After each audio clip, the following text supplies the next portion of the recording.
लगातार, चाहे वो लाहौर हो, चाहे वो कराची हो, चाहे वो रावलपिंडी हो, जहां पर ड्रोन से अटैक किया गया, जहां एयर डिफेंस सिस्टम को नेस्तनाबूद करने की बात आ रही है सामने, ये जो अटैक्स किए गए हैं, अकॉर्डिंग टू यू सर, क्या लग रहा है कि पाकिस्तान के अंदर ही, चाहे वो BLO हो, चाहे वो TTP हो, वो करवा रही है ये, या कोई और?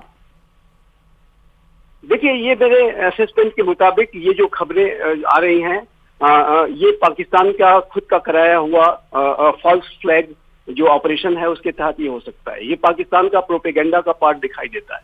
और इस तरीके की जो ड्रोन्स के द्वारा जो हमले इत्यादि की जो खबरें आ रही हैं, उसमें मैं स्पष्ट रूप से एक झूठ को फैलाने की और भारत को अंतर्राष्ट्रीय समुदाय में भारत को डिफेम करने की और भारत के खिलाफ प्रोपेगेंडा करने की तहत ही किया जा रहा है। पाकिस्तान विक्टिम कार्ड खेलने की कोशिश कर रहा है और मुझे नहीं लगता कि भारत की सरकार ऐसा कोई कदम बिना किसी कारण उठाएगी। और यदि भारत कभी ऐसा कदम उठाएगा भी तो उसकी पूरी आधिकारिक जानकारी दी जाएगी। और इसी वजह से मैं फिर से कहूंगा कि जब तक भारत की सरकार से आधिकारिक रूप से इन सारे विषयों के बारे में जब तक कोई बयान नहीं आता, तब तक इस संदर्भ में कोई कयास लगाने की आवश्यकता नहीं है और कयासों के आधार पर अपने रिस्पॉन्सेस को तय करने की आवश्यकता बिल्कुल भी नहीं है। और इसको लेकर के हमें सतर्कता बरतने की आवश्यकता है। बताया ये भी जा रहा है सर कि चीनी हेडक्वार्टर 9 पूरी तरह से तबाह हुआ, नाकाम हो गया। और अमृतसर में हमने तो देखा भी कि ये पाकिस्तान के द्वारा एक फाइटर भेजा भी गया था जिसको हमने खत्म कर दिया और उससे किसी को नुकसान नहीं हुआ। तो इस तरह के हमले जो बार बार पाकिस्तान ऑपरेशन सिंदूर के तहत जो घबराया हुआ है वो कर रहा है, उससे क्या मकसद है? और ये जो प्रोपेगेंडा फैला रहा है, जो विक्टिम कार्ड प्ले कर रहा है, उससे क्या फायदा होगा पाकिस्तान को? देखिए, पाकिस्तान का ये जो विक्टिम कार्ड वो खेलने की कोशिश कर रहा है, वो जाहिर है कि भारत अंतर्राष्ट्रीय समुदाय में भारत के विरुद्ध अनेक भ्रामक खबरें फैला रहा है। डिस इन्फॉर्मेशन को फैला करके वो ये दिखाना चाहता है कि हमने भारत ने हमारे ऊपर हमला किया और भारत को अंतर्राष्ट्रीय समुदाय में घेरना चाहता है। जबकि भारत की अंतर्राष्ट्रीय छवि एक रिस्पॉन्सिबल राष्ट्र की है। भारत ने अगर कोई हमला किया तो हमने बता करके किया कि हमने ये 9 जगहों को टारगेट किया है। देखिए, मैं आपको स्पष्ट रूप से कहना चाहता हूँ कि भारत की तरफ से जो भी कार्रवाई होती है, आपके दर्शकों के लिए मैं भी स्पष्ट रूप से बताऊं कि भारत की तरफ से जो भी कार्रवाई होती है वो क्रेडिबल होती है और रिस्पॉन्सिबल होती है। भारत ने यदि कोई कार्रवाई की है तो हमने बाकायदा प्रेस कॉन्फ्रेंस करके उसके बारे में पूरे विश्व को सूचना दी। हमारे NSA ने विश्व के अनेकों अपने काउंटर पार्ट से बात करके बताया कि हमने 9 जगहों को हिट किया है और ये आतंकवाद विरोधी कार्रवाई थी। ये युद्ध हमने पाकिस्तान के ऊपर नहीं छेड़ा है कि हमने पाकिस्तान के ऊपर कोई सीधा फुल फ्लेजेड वॉर शुरू कर दिया है। ये पहलगाम में आतंकी हमले इन्होंने कराए थे, इन आतंकी संगठनों ने, और उनके हेडक्वार्टर्स को हमने 9 जगहों पर तबाह किया है। तो ये जो हमारा जो कम्युनिकेशन है वो बहुत ही कंसिस्टेंट है, क्लियर है। अंतर्राष्ट्रीय समुदाय भारत के साथ खड़ा है और पाकिस्तान को इस बात का भी मलाल है कि पूरा अंतर्राष्ट्रीय समुदाय आज भारत के साथ खड़ा है, पाकिस्तान आइसोलेटेड है। तो ये इस तरीके की वो भ्रामक खबरें फैला करके कि ड्रोन के हमले हो रहे हैं, भारत ने ये सिस्टम तबाह कर दिया, वो सिस्टम तबाह कर दिया, ये सब कयास के आधार पर अफवाहें फैलाने की जो कोशिश है, जो डिस इन्फॉर्मेशन की कोशिश है, उसको भारत की मीडिया को भी पूरी तरीके से रिजेक्ट करने की आवश्यकता है। और सरकार जब तक सारे विषयों के बारे में कोई स्पष्टीकरण नहीं देती, तब तक इस तरह के पाकिस्तान के फैलाए हुए प्रोपेगेंडा के आधार पर भारत में भी मैं अनुरोध करूंगा कि इस बारे में ज्यादा खबरें भी चलाने की आवश्यकता नहीं है। पाकिस्तान के प्रोपेगेंडा को और फॉल्स इंफॉर्मेशन को बहुत ज्यादा हम अपने देश में भी प्रसारित न करें और उसके पूरे प्रोपेगेंडा को रिजेक्ट करने के लिए मीडिया को भी अपने दायित्व को निभाने की आवश्यकता है, ये मैं कहना चाहता हूँ। लेकिन सर, जिस एयर डिफेंस सिस्टम के हम कोलैप्स की बात कर रहे हैं, वो कितना महत्वपूर्ण है पाकिस्तान के लिए? और क्योंकि ये सबको पता है कि पाकिस्तान 80% चीन हथियारों का इस्तेमाल करता है ज्यादातर, और अगर उसको उन सब में से किसी को भी नुकसान पहुंचता है, या एयर डिफेंस सिस्टम की हम बात कर रहे हैं, वो कितना महत्वपूर्ण है? और अगर वो किसी भी तरीके से नुकसान की स्थिति में आता है या आधिकारिक पुष्टि होती है, तो आप ये बताइए कि क्या इससे तल्खियां चीन और पाकिस्तान में भी बढ़ सकती हैं? मैं फिर से अनुरोध करता हूं कि मैं कयासों के आधार पर कमेंट नहीं करूंगा। सर आप ये तो बताएंगे ना, ये तो बताएंगे, 1 सेकंड होल्ड प्लीज सर, आप ये तो बताएंगे ना कि एयर डिफेंस सिस्टम कितना ज्यादा मजबूत है और 80% जो हथियार इस्तेमाल करता है पाकिस्तान, वो कितना महत्वपूर्ण है उसके लिए? पाकिस्तान के एयर डिफेंस सिस्टम पूरी तरीके से विफल साबित हुए हैं। मैं ये कहना चाहता हूँ कि भारत ने जो कार्रवाई की वो आप देखिए तो उनके एयर डिफेंस सिस्टम सभी तैनात थे, लेकिन वो हमारे द्वारा जो 9 स्थानों को जो हमला जो भारत ने आतंकी ठिकानों पर हमला किया उसको वो रोकने में नाकाम रहे। हमारी जो राफेल विमानों ने अपने स्कैल्प मिसाइल्स के माध्यम से, हैमर मिसाइल्स के माध्यम से सटीक तरीके से हिट किया है टारगेट्स को, और पाकिस्तान की जो चाइना के द्वारा दिए गए जो एयर डिफेंस सिस्टम्स हैं वो नाकाम साबित हुए हैं। मैं इतना ही कहूंगा। लेकिन जहां तक ये आप जो बता रहे हैं कि ये जो भारत ने तबाह किया और भारत ने कोई एयर डिफेंस सिस्टम को हमला किया, मैं इसके बारे में कोई कमेंट नहीं करना चाहता हूं। ठीक बात है। अब जरा मुझे ये बताइएगा सर, क्योंकि जब सीसीएस की बड़ी बैठक होती है, कल भी सीसीएस की बड़ी बैठक हुई थी, आज भी प्रधानमंत्री नरेंद्र मोदी ने एनएसए अजीत डोभाल से 1 घंटे की मीटिंग की, उनके आवास पर ही की। उसके बाद गृह सचिवों के साथ ये बड़ी बैठक हो रही है। तो आपकी जानकारी के हिसाब से ये जो बड़ी बैठकें हो रही हैं वो किस लिहाज से इंपॉर्टेंट है, या क्या उसमें डिस्कशन हो रहा है? ऑपरेशन सिंदूर के तहत ये डिस्कशन किया जा रहा है या कोई और बातें इससे रिलेटेड या तनातनी के बीच में हो रही हैं? देखिए, भारत और पाकिस्तान के बीच में जो स्थितियां हैं काफी संवेदनशील हैं। हाँ। और भारत ने एक बड़ी कार्रवाई, आतंकवाद विरोधी कार्रवाई की है। और पाकिस्तान में आतंक के 9 ठिकानों को हमने तबाह किया है। लेकिन पाकिस्तान, जैसा कि मैंने कहा कि कैसे उसे रिस्पॉन्ड करता है, उसकी हर एक गतिविधि को भारत बहुत ही क्लोजली पल पल मॉनिटर कर रहा है। और यदि पाकिस्तान ने कोई जिस तरीके का रिस्पॉन्स किया, उस आधार पर भारत अपनी अगली कार्रवाई सुनिश्चित करेगा। तो ये जो वर्तमान समय में जो भारत की सेनाएं, भारत का जो पूरा तंत्र एक हाई अलर्ट मोड में है, उसको ध्यान में रखते हुए ये बैठकें की जा रही हैं, जिसमें एक सर्वदलीय बैठक भी की गई है आज। और साथ ही साथ हमारे पूरा सुरक्षा तंत्र, हमारा जो पूरा कूटनीतिक तंत्र, स्वयं प्रधानमंत्री श्री नरेंद्र मोदी पल पल स्थितियों की जानकारी ले रहे हैं और जैसी आवश्यकता पड़ेगी उसके अनुसार इस हाई अलर्ट मोड की सिचुएशन में जो भी यथोचित कदम उठाने की जरूरत है, आत्मरक्षा के लिए ड्रिल्स कंडक्ट की जा रही हैं, सेनाओं को पूरी तरह से हाई अलर्ट मोड में रखा गया है। तो ये जो बैठकें हैं वो एक संवेदनशील समय में की जाने वाली बेहद महत्वपूर्ण बैठकें हैं। और इसमें जाहिर है कि किसी भी स्थिति से निपटने के लिए भारत की जो सरकार है, भारत का जो पूरा सुरक्षा तंत्र है, वो पूरी तरह से तैयार है। एक रिपोर्ट भी अपने दर्शकों को सर मैं आपके माध्यम से बताना चाहती हूं कि पाकिस्तान ने साल 2021 के बाद से HQ-9B सिस्टम को अपनी एयर डिफेंस क्षमता को बढ़ाने के लिए शामिल किया था, और जबकि चीनी एयर डिफेंस सिस्टम उस वक्त भी क्षमता के हिसाब से सवालों के घेरे में था, लेकिन और खतरा बताया गया था कई रिपोर्ट्स में चीनी एयर डिफेंस सिस्टम की, लेकिन उसके बावजूद भी पाकिस्तान ने इसको खरीदा क्योंकि उसके ऊपर चीन का काफी ज्यादा प्रेशर था। और अगर मान लीजिए, क्योंकि आप इस पे स्टेटमेंट और नहीं भी देना चाहिए, आधिकारिक पुष्टि जब तक ना हो जाए, लेकिन अगर ये सिस्टम तबाह हुआ तो क्या पाकिस्तान उस मोड में, उस एक्शन के मोड में युद्ध के आने के लिए क्या तैयार है? क्या उसको काफी मुश्किलों का सामना नहीं करना पड़ेगा?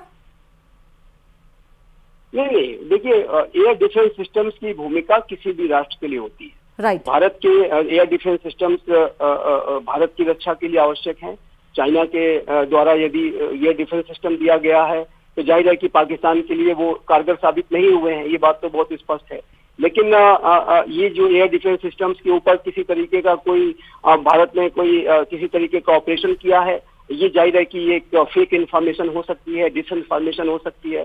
जैसा कि भारत ने अपने बयान में स्पष्ट कहा है कि हमने किसी मिलिट्री इंस्टॉलेशन को टारगेट नहीं किया है और ना हमारा ऐसा कोई टारगेट करने का अभी इरादा है। और जब तक पाकिस्तान कोई भारत के ऊपर, जब तक वो युद्ध नहीं थोपेगा, भारत युद्ध में नहीं जाना चाहेगा, तो मुझे नहीं लगता कि इस तरीके की जो रिपोर्ट्स आ रही हैं वो कहीं से सही प्रतीत होती है। और यदि कोई ऐसी रिपोर्ट आती भी है तो वो जब तक भारत की सरकार की तरफ से आधिकारिक रूप से इसके बारे में कहा नहीं जाएगा कि क्या रिस्पॉन्सेस किए गए हैं, तब तक इसके बारे में किसी को भी कोई कयासों के आधार पर कंक्लूजन पर पहुंचने की आवश्यकता नहीं है। और मैं तो इसके संदर्भ में बिल्कुल भी कुछ नहीं कहना चाहता। ठीक है सर, मुझे ये बताइएगा कि वो स्थिति अब नहीं है। 2000 के बाद भारत की तस्वीर भी बदली है और दुश्मन देश पाकिस्तान की भी तस्वीर बदली है। भले वो आर्थिक स्थिति और हर तरह से वो मार झेल रहा है, उसकी रीढ़ की हड्डी कमजोर हो चुकी है, लेकिन पाकिस्तान, आपको लगता है कि वो पाकिस्तान जो निहत्थों को टारगेट बनाता है, आज भी उसने पूंछ में असीज फायर किया, तोड़ा और कल से तोड़ रहा है और 15 लोगों की, मासूम लोगों की जान वहां पर गई, गुरुद्वारे पर अटैक किया, रिहायशी इलाकों पर अटैक किया, जो अपने मंसूबों से बिल्कुल भी पीछे हटने के लिए तैयार। सर मैं आपसे कनेक्ट करूंगी, लेकिन इस बीच हमारे साथ अनूप गुप्ता, हमारे संवाददाता सीधे जुड़ चुके हैं। अनूप, कितनी सच्चाई है इसमें? एयर डिफेंस सिस्टम को तबाह कर दिया गया, अगर हुआ है तो असीम मुनीर को बहुत बड़ा झटका। बिल्कुल, देखिए बहुत बड़ा झटका पाकिस्तानी सेना को लगा है। जिस तरीके से ऑपरेशन सिंदूर के बाद भारतीय सेना ने ये साफ कर दिया था कि भारत ने जो है वो टेररिस्ट कैंप पर अटैक किया, लेकिन जिस तरीके से कल रात से ही लगातार पाकिस्तानी सेना फ्रस्ट्रेशन में आकर के जिस तरह से भारतीय सिटीज़ को टारगेट बनाया, तो उसके रिटेलिएशन पे भारतीय सेना ने करारा जवाब दिया है। और यही वजह है कि उनके जो एयर डिफेंस सिस्टम है उसको तबाह कर दिया गया। लाहौर का जो एयर डिफेंस सिस्टम था उसको न्यूट्रलाइज कर दिया गया है। इसके अलावा कई शहरों के जो एयर डिफेंस रडार्स थे उनको टारगेट किया गया, यानी कि पूरी तरह से पाकिस्तान के कमर को तोड़ने का काम जो है वो भारतीय सेना ने किया है। और देखिए, लगातार जिस बात का जिक्र कर रहे थे, लगातार सेना और सरकार की तरफ से ये कहा जा रहा था कि भारत कभी भी उकसाने वाला कदम नहीं उठाएगा। भारत ने जो ऑपरेशन सिंदूर किया था वो टेररिस्ट कैंप के अगेंस्ट किया था, टेररिस्ट को खत्म करने के लिए किया था, लेकिन उनके बाद फ्रस्ट्रेशन पे जिस तरह से पाकिस्तानी सेना ने, आपको बता दूं कि जिस तरह से अवंतीपुरा, श्रीनगर, जम्मू, पठानकोट, अमृतसर, कपूरथला, इस तरह के जगहों पर जिस तरह से अटैक करने की कोशिश की। हालांकि आपको बता दूं कि उन्होंने कोशिश की थी इस पर अटैक करने की ड्रोन के सहारे, लेकिन उस सारे को न्यूट्रलाइज किया गया। लेकिन कहते हैं ना, क्रिया की प्रतिक्रिया होती है, तो जाहिर सी बात है भारतीय सेना ने भी काउंटर अटैक किया है और उनके लाहौर का जो एयर डिफेंस सिस्टम था उसको तबाह किया। इसके अलावा कई शहरों के जो एयर डिफेंस रडार थे उनको न्यूट्रलाइज कर दिया गया है, यानी कि करारा जवाब भारतीय सेना की तरफ से किया गया। और ये मैसेज साफ है कि पाकिस्तान जिस भाषा में जिस भाषा को समझती है उसी भाषा में उसको जवाब दिया जाएगा। अगर किसी भी तरीके से उकसाने वाले कदम पाकिस्तान के तरफ से उठाए जाएंगे तो उसका भारतीय सेना मुंहतोड़ जवाब देगी, जिसका एक नमूना जो है भारतीय सेना ने पेश किया है। जी अनूप, क्योंकि ये सबको पता है कि 80% जो हथियार है उसका इस्तेमाल पाकिस्तान करती है चीन का, और एयर डिफेंस सिस्टम भी कहीं ना कहीं ये परचेज किया गया था चीन के द्वारा, मतलब चीन से पाकिस्तान के द्वारा। और अगर ये बर्बाद हो जाता है, आधिकारिक पुष्टि हो जाती है कि ये भारतीय सेना ने अटैक किया है, तो मान लें कि ऑपरेशन सिंदूर पार्ट 2 की शुरुआत हो चुकी है।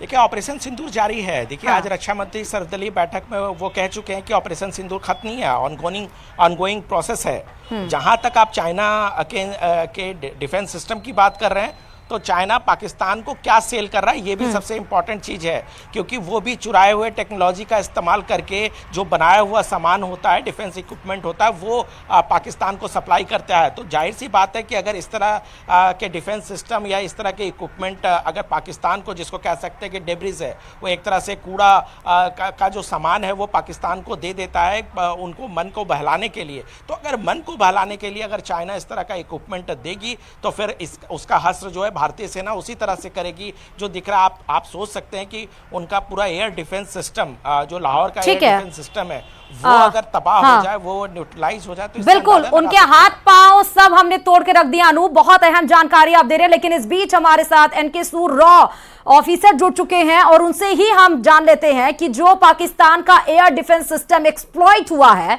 जो नेस्तनाबूद हुआ है, उसमें कितनी सच्चाई है और अब पाकिस्तान क्या करेगा, क्योंकि कुछ नहीं बचा उसके पास अब लगभग। सर देखिए, सच्चाई की बात तो यह है कि जो गवर्नमेंट कह रही है तो किया होगा जरूर, गवर्नमेंट की प्लान है।